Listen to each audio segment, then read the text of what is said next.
All right then, if you're going to belittle me like that, you can forget about seeing your grandchild. The son, who had been incessantly asking his parents for financial support, sneered with a smirk that suggested victory.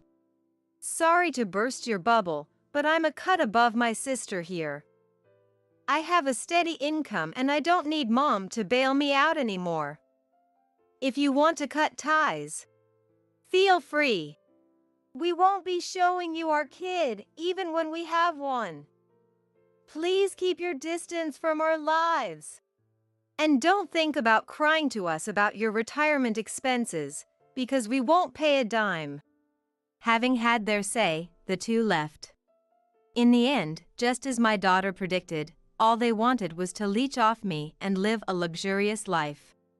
They even snooped so low as to exploit a parent's longing to see their grandchild. I won't let them manipulate me anymore. My name is Mary. I'm turning 54 this year. After having 2 kids, I divorced their father and managed to scrape by on the child support payments he provided. Thankfully, I was able to return to my previous job, which allowed me to make ends meet while putting a bit aside. I've tried to compensate for the absence of their father, but I was perhaps a bit naive in my approach. The wake-up call came when my son got married. Mom, could you help out again this month? Well, I guess I don't have much choice. My eldest son, David, got married to his high school sweetheart, Linda, about 6 months ago. They rented an apartment near my house, saying they were saving up to buy their own place. I even contributed significantly to their wedding expenses, all in support of their goals. Still, David would make requests for money with a humble gesture, a plea to me, his mother. He'd talk about how his company was struggling, how his salary and bonuses were stagnating. He'd explain how Linda's parents were unwell, and he had to send them money. All kinds of hardships were shared with me. The more I listened, the more I felt he was being a bit naive about his role as the family breadwinner. Nevertheless, I continued to give him money for about 6 months after their marriage.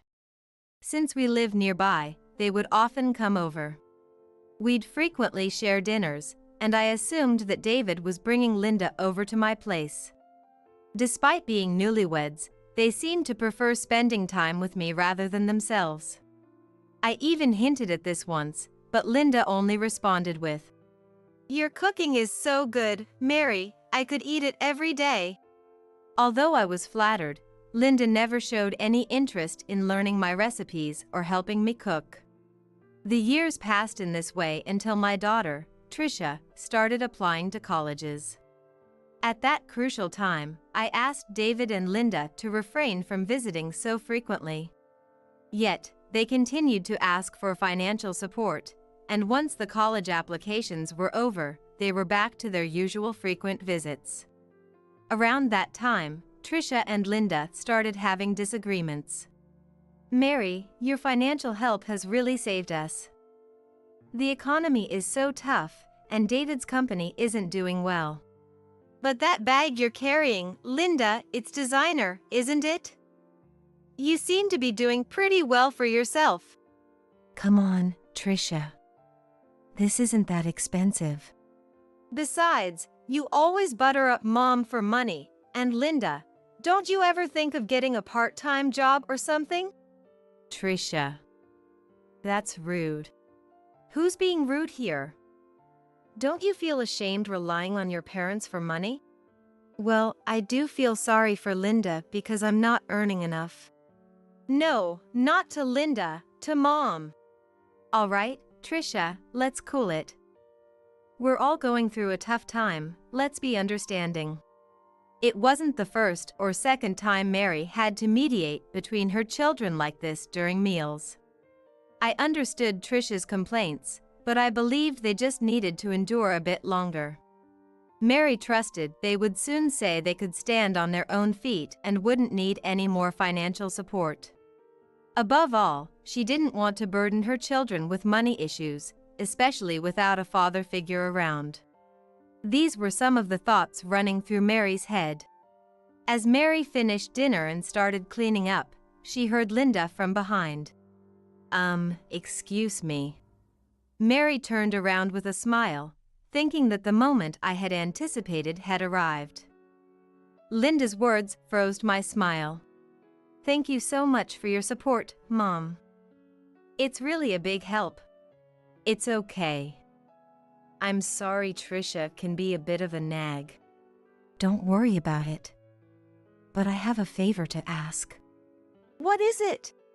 Recently, I've been thinking about having a child, but I'm not confident about the finances. What? Well, it's hard to have a baby when you're older, isn't it? Well, I guess it might be. So, I was wondering if you could increase the amount of support money a little more. Shockingly, David and Linda weren't just content with walking on their own feet. They were actually planning on having a child in this situation. How can they consider having a child when their financial outlook is so unstable? I thought. So, I tried to hint them that it was reckless. Yet, Linda seemed irked and countered. "Don't you want to see your grandchild?" I'm not saying I don't want to. Exactly. I'm an only child and I really want my parents to meet their grandchild as soon as possible. But you do realize that having a child will make things even more difficult? I'll start working too, then. We'll manage. David has also reassured me about this. Despite my advice, Linda insisted that everything would be fine and there was nothing to worry about. As a result, I ended up increasing my monthly allowance to them from $1,000 to $1,200. When I told Trisha about this, she was indignant, insisting, "Mom, you're definitely being duped by them." But I still dreamed of the day when the two would become independent. A few years after I increased the allowance, David came to our house alone. Apparently, he knew I was off from work that day and seemed anxious to discuss something with me. "Is Trisha here?" "I think she's studying in her room." "Why? Do you need something?" "No, it's okay. I just have something to ask of you, Mom." I hope it's not bad news. "Well, I was wondering if you could increase the allowance a little more." I had kind of expected it from David's demeanor, but I was utterly disappointed that both he and Linda just kept asking for money with no remorse. I let out a heavy sigh and finally, in a loud voice, reprimanded David. "Enough is enough. How long do you plan on relying on your parents?" No. You're misunderstanding. Linda has been getting tests done at the hospital. Hospital? Is Linda sick? No, not like that. She's been getting tests done for childbirth and it's turning out to be more expensive than we thought. We're short on cash. That's why I told you. It's not a good idea to have a child without proper planning. What will you do if something unexpected happens? If the child gets injured or if one of you falls ill, you can't just say, "We don't have money." You don't think everything will be fine just by begging me, do you? Don't get so angry. I didn't know the tests were going to be so expensive. Isn't that odd? I turned around at the sound of the sudden interjection to find Trisha, who had seemingly been in the living room for a while. David made a sour face, trying to shoo her away. But Trisha stopped him from saying anything and approached him. "What kind of tests are you talking about for childbirth? If she's pregnant, can't you check with a pregnancy test? What test is it?" I don't know. Linda went alone. I just heard we don't have enough money. Why did you let Linda go to the hospital alone for such a serious matter as childbirth? Normally, couples go together to listen to the doctor. Don't they? David, you have the day off today, right? Don't butt in. You're just a kid who knows nothing about pregnancy. The one who doesn't understand what even a kid does is you, David. There was some arguing, but David couldn't refute Trisha's points and reluctantly left. While I thought Trisha had a point, I told her, "Isn't it okay to cut them some slack considering their situation?" To which she sighed at me. Mom, are you serious? What do you mean? They just want money. Their reasons are surely fabricated. Why would you say that? Unable to hold herself back, Trisha went back to her room and returned with her smartphone. She showed me several pictures. It was Linda's bag. Linda claimed it's a cheap one, but I think it's real. She made fun of my bag, saying it's pathetic, and laughed. This bag costs $1,200? That's the same as the monthly allowance. Yeah, it's a high-end brand. And no matter how cheap it is, she had a different bag each time she came over. I think she's just spending the allowance on these kinds of things. You might be right. Linda did have a lot of different bags. She was laughing behind your back, calling you a fool for not noticing. You wouldn't know. Then Trisha showed me a recording. It was a conversation between Linda and Trisha, recorded when I was at work and Linda had come over to our house. "Trisha, I know you don't carry anything but cheap bags, and you're not interested in money, right? Could you ask your mom to increase the amount she's sending to me?" Didn't you say something like this before and got some money from Mom? Just an additional $200 isn't enough. It's $1,200, okay? She thinks she's taking care of her son and his dreams for just $1,200? She could at least give us more since she might get to see her grandchild. How audacious! Don't you understand it's better for the world if young people spend the money instead of the old hoarding it? Hey, Mom. Are you still going to keep sending them money after they said all this? Her voice unmistakably clear. Trisha had secretly recorded their conversation on her phone that was stashed in her pocket. Upon hearing it, I felt both disappointed and deeply sorry for Trisha. She'd been exposed to her brother and his wife begging their own mother for money. It was a wake-up call. I resolved to have a serious talk with David and Linda. I need to talk with David and Linda. I'm glad. If you're going to do that, I'll help you however much I can. Thank you. The next day, I invited the two of them to my house. Linda arrived, one of those $1,200 bags in hand, her face beaming with delight. Trisha and I sat down with them at the living room table. I'm going to stop sending you money. What? What are you talking about? We can't handle this kind of surprise. That's right. Mother-in-law, my medical expenses are piling up, and it's really causing me trouble. Why don't you just save your money instead of buying those expensive bags? Linda, who initially tried to be humble and gain my favor, sighed heavily as if she had been wronged when I mentioned the bag. Don't you want to see your grandchild? I would feel sorry for the child being born to such an irresponsible parent. Are you saying that even though your son is in trouble, you're not going to help us? I've been helping you enough. I've been sending you money for 10 years now. David, you should stop this already. It was you. You must have said something to Mom. Trisha has nothing to do with this. It's my decision based on your behavior. As I firmly stated this, David and Linda fell silent.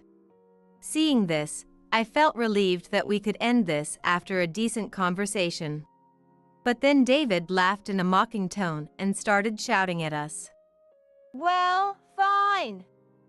If you're going to insult me like this, then give up on ever seeing your grandchild. What are you talking about? Weren't you the one who was disrespecting Mom? You kept sending me money because you thought I was useless, right? That's right. You kept paying us because you thought David was struggling, right? What are you trying to say? Sorry to break it to you, but unlike you, I'm actually competent. I've been earning my own money, so I don't need Mom's help. Feel free to stop giving us your petty cash. You're blaming us, but you're just saying you can't go on without the money, right? Yeah, that's right. But don't come crying to us for money for your old age expenses after showing us this attitude. And even if we do have a child, we won't be showing you the baby's face. Never interfere with us again. With these words, they left with a bang. As it turned out, Trisha was right. They were simply trying to bleed me dry and squander the money. Worse, they exploited my desire to see my grandchild. Trisha was grinning with satisfaction as I sank into my thoughts. Don't worry, they'll be back begging in no time. But from now on, it's a new game, Mom. Trisha spoke with certainty. And she was right. Just half a year later, David, still in his work clothes, showed up at our house clutching his credit card statement. Listen to me, Mom. Linda's out there, spending my money on bags and wallets like it's nothing. Oh, why are you surprised now? That's cold, Mom. Well, didn't she always behave like that, even when she was receiving $1,200 from me each month? $1,200. She said she was only getting $500. You didn't even know how much allowance I was giving to your wife, did you? That's disappointing. Indeed, I used to put the money in an envelope and give it to the two of them. I felt a headache coming on at my son's pathetic ignorance, not even checking the amount before using it. She's spending that $1,200 on all sorts of useless things, and our savings are depleting rapidly. That's how it's always been. I don't understand why you didn't realize it sooner. Mary replied, her words also serving as a critique of her past self. Perhaps by being in the same position now, David might understand a bit of how I felt. But ultimately, David couldn't stop Linda, and he would only rely on me for money. There was nothing I could do for my son who complained and lashed out without a hint of apology. It seemed that their quarrelsome days continued, unable to stop Linda from spending more than her income. It was no surprise, considering they were unable to save even though they were receiving $1,200 a month for free. As I observed their poor financial management, I couldn't help but wonder where I went wrong in raising them. I just kept going, doing as Trisha told me to. Mom, I didn't know you moved, was the message I received about 10 days after the move. Trisha had anticipated that David and Linda would come asking for money again, and so, as a precaution, we sold our house and moved to an apartment with easy access to Trisha's workplace. Of course, we didn't tell the two of them our new address. Just as Trisha had predicted, they came to our old place and, finding us gone, sent a frantic mail. I received a flurry of apologetic mails from David, mixed with preaching about how he wouldn't care about my old age or his children's future. If they're this desperate, I wonder if they've also been rude to Linda's parents. That's not likely. Linda's parents are just like her, always asking for handouts. Trisha told me, sharing some information she'd learned about Linda's family. From the $1,200 I used to give her, it seemed Linda had also been passing on some money to her parents. It finally made sense how they could spend so much each month. And now, with their disposable income finally gone, it seemed that David and Linda were being pressed for money by Linda's parents. I was speechless at how my son and daughter-in-law could still think of relying on others after all they'd gone through. Seeing the emails I'd received, Trisha laughed and said, "I told you so," before promptly blocking them. I felt neither sympathy nor pity for David and Linda, even if they apologized. After all, they were so proud of their good income and qualifications, so they should work hard together. I've caused Trisha enough trouble over David. I've been helping him out, even dipping into my savings while working, but I've done enough. From now on, until Trisha finds a good partner, we'll support each other as mother and daughter. Your luggage was in the way, so I threw it out. Sure enough, it was Madison's doing. All of my things, my clothes, cosmetics, anything that belonged to me were gone. Luckily, I had my computer with me when I went out, so it was safe, but having this happen really gets on my nerves. My husband, Charles, along with Madison, are both giving me these annoying smiles. It was Madison's idea, and Charles helped her with it. What's with the blank stare? If there's something you really need, why don't you go pick it up? Or better yet, leave the house. You're in the way, Auntie. Being a stepchild, I let her do as she pleased without saying anything, following Charles's educational policies without complaint. But this attitude from the start, being ignored for a year, and now having all my belongings thrown away. No one would stay calm after being treated like this. They have no idea what happens when I get angry. What pitiful people. Divorce is certain, and I'm not sure if Madison will be able to go to college. Charles has many hobbies, so he'll probably be stressed out not being able to do them. After all, they'll lose their home. It'll be interesting to see what they'll do. So, I'm the nuisance here. Fine, I hope you both get what's coming to you. And don't come crying back to me. Whether I cry or get angry, it has nothing to do with me anymore. You'll regret it. My name is Emma. I'm 38 years old and own a house. I hate being asked too much about my job, so I just say I live in a remodeled family home. I used to invest, but ever since switching to high-risk, high-return stocks, my assets have been steadily increasing. My dad was into investing in stocks, and I've been learning about them since I could remember, so although I'm self-taught, I think it suits me. Meeting Charles happened when he joined the gym I've been going to for years. We wore the same brand of sportswear, so he struck up a conversation with me. We started talking more with each meeting, gradually growing closer and going out together more. Charles is a man of many hobbies, like the gym, golf, cars, fishing, etc., and being with him was never boring. When he asked me out, this was our conversation. From the moment I met you, Emma, I couldn't stop thinking about you. I want you to be with me, considering marriage. Yes, I'd love to. I felt the same way, so I'm happy.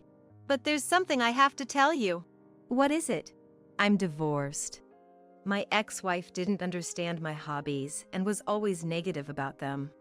That was the cause of our divorce, and I have a daughter from that marriage who I've taken custody of and is now living in my family home. I'm sorry. I was worried you wouldn't want to be with me if I told you this. Would you still accept me? If I'm going to be part of your daughter's life, we should get along, right? Emma, you mean? I don't mind at all.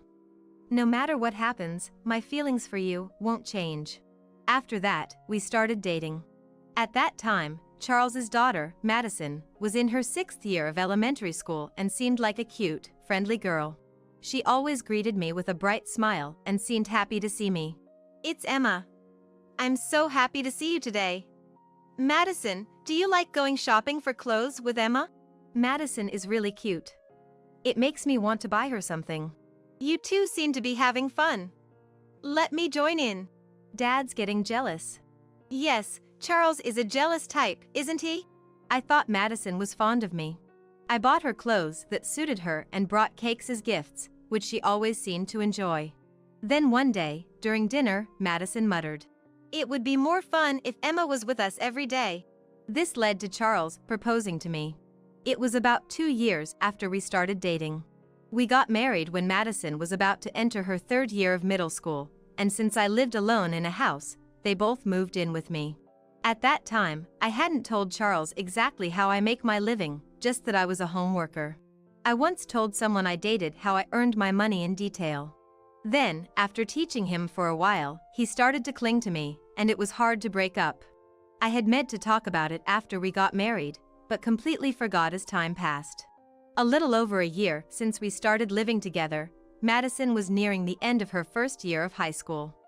That's when things started to change. Madison and Charles's attitudes began to worsen noticeably. Charles's take-home pay is about $2,700, and since we own our home, we don't need to pay rent, so he was contributing about $1,000 for living expenses. But now, he only puts in $200 and spends the rest with Madison, and when that's not enough, they both come begging to me.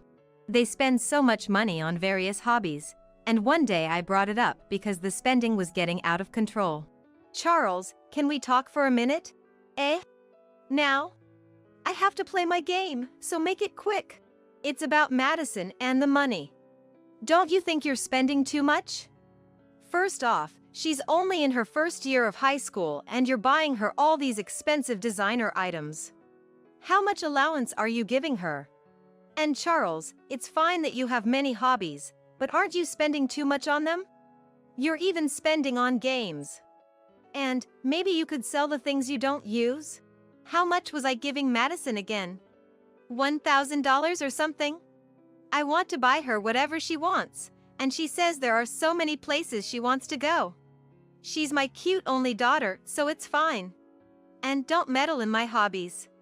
Even if you say anything, I won't listen. I work hard every day to feed you guys, right? What? I can't even have hobbies now. Wait, you're giving her $1,000? What are you thinking? Wait, you spend the $1,000 every month and then ask me for an allowance? Looks like I'll need to talk to Madison too. But let's put that aside for now. I'm not saying you can't have hobbies, but you're spending too much. Do you even realize how much you're contributing to the house? $200, Charles, $200. How are we supposed to live on that? Don't be too hard on Madison, okay? It's sad. Spending too much, it's my money, so it's fine. I'm the type who needs to have things to get into them. I'm giving you $200, so it should be fine. We don't have to spend much since it's your house. Plus, you work too, right? We've been living fine until now, so no complaints. The money I earn. Yes, that's true, but there's a limit, right? Just because we own the house doesn't mean there are no taxes. $200 isn't even enough for the utility bills. I work too, but the problem is you're spending too much. At my parents' house, $200 was enough. If it's not enough, you can just pay the difference. That's because your dad and mom are still working, right? And the size of the house is different. We need to pay more because of that. Are you subtly saying my parents' house is small? Enough. Go away. I won't listen anymore. You're such a hassle. No, I'm not speaking ill of your parents' house. You brought up the money, Charles. What do you mean by hassle? While I was still talking, Charles put on his headphones and started playing his game, so I couldn't continue the conversation. There were things I needed to tell Madison too, but since I didn't know when she would be back from hanging out, I couldn't find the right time to talk to her. Just after Madison started her second year of high school, and because the weather was bad, the three of us were together at home for the first time in a while, so I suggested we have a family meeting. Convincing the two of them, who clearly didn't want to, that it would be over quickly, we decided to talk in the living room. Madison, I heard from Charles that you're getting an allowance of $1,000. And yet, you still come asking me for money every month, right? What are you spending all that money on? And you're staying out too late playing around. Enough is enough. Shut up. Why are you butting in when you're not even my real mother? What I do with my money is my business. Leave me alone. I might not be your real mother, but as of now, I am your mother. I'm telling you this because if you continue spending money like this, you'll face problems in the future. I can't just ignore it. If you can't explain why you need so much money, I won't give you any from now on. Such a hassle. I just want a lot of things, and there are social obligations, you know? Can you not meddle? Right? High school students have their own social circles. Don't be too hard on her. I understand that there are social obligations and that it's the age to want brand name things, but it's about the amount of money. What's wrong with you? Everyone gets this much. It's normal. It's different from your time, Auntie. Back then, you didn't say anything but bought cakes and whatever I wanted, and now pretending to be mom is just laughable. Wait, Auntie? What kind of way is that to speak? Pretending to be mom? If I'm mom, it's natural to say no to bad things, right? I got a bit irritated and retorted more strongly than I intended, which seemed to upset Madison, who then raised her voice in an angry tone. Seriously, this is so annoying.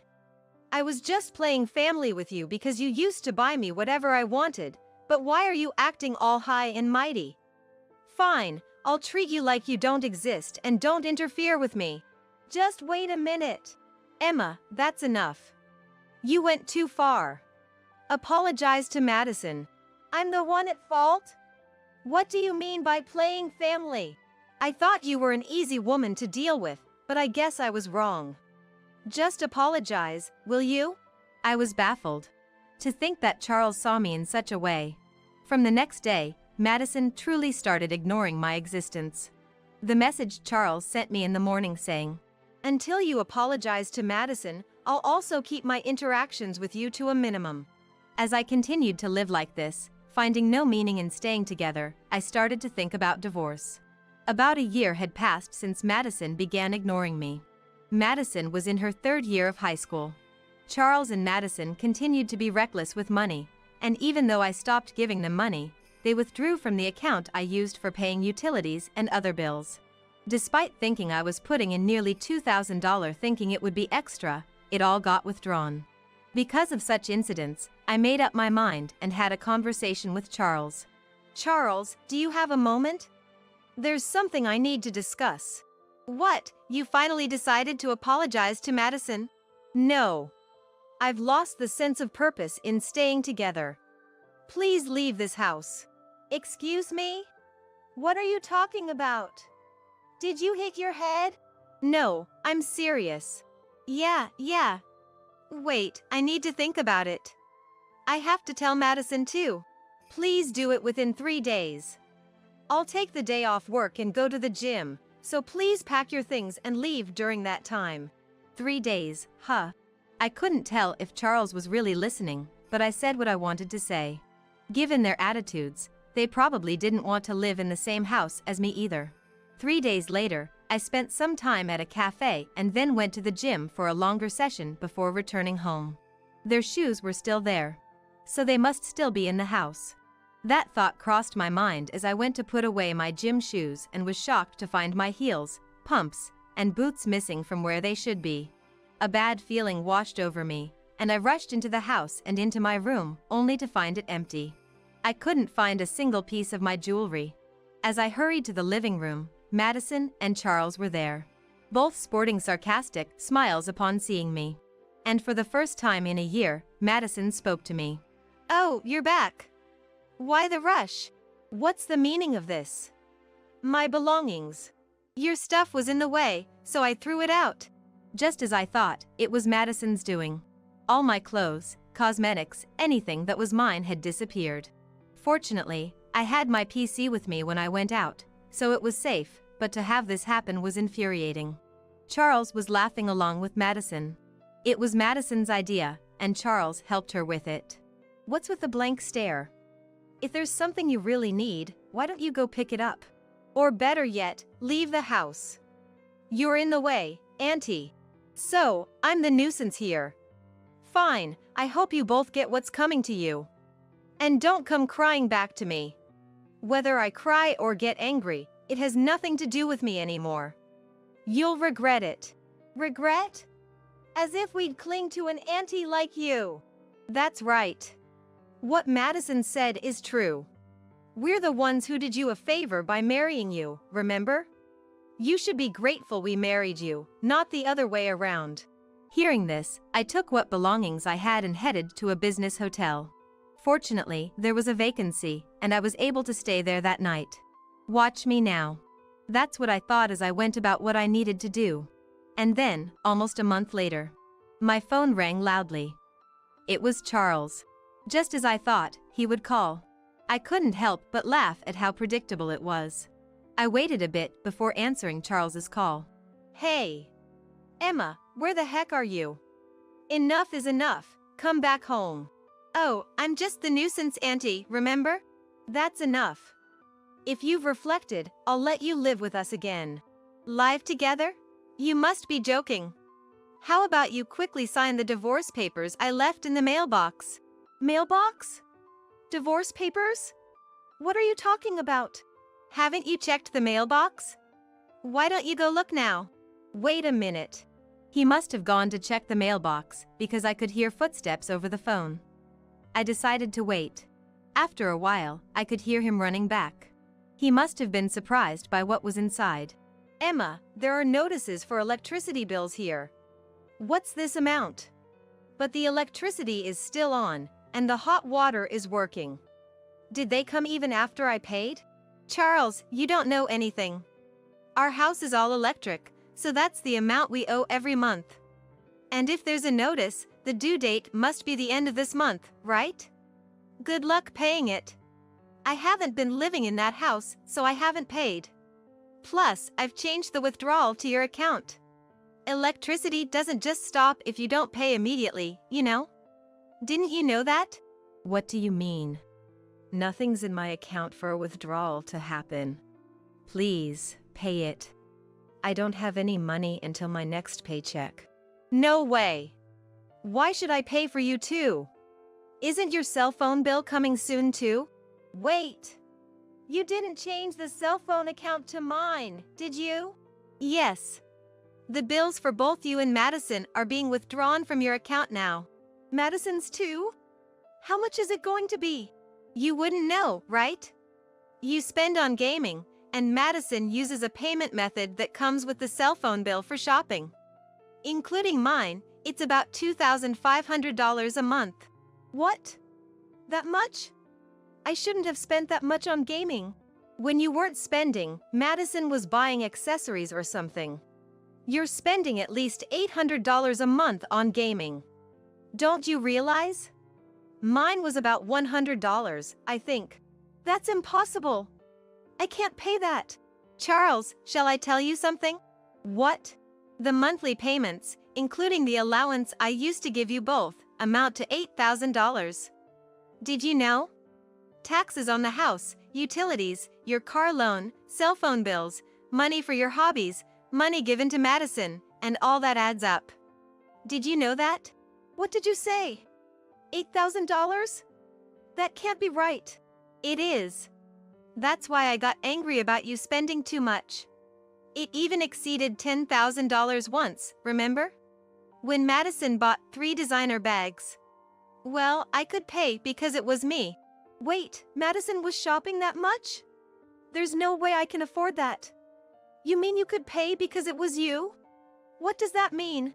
You didn't know anything about my job. Anyway, I have some business to attend to at that house next time, so I'll tell you then. You're coming back. That would be a relief. Please come back soon.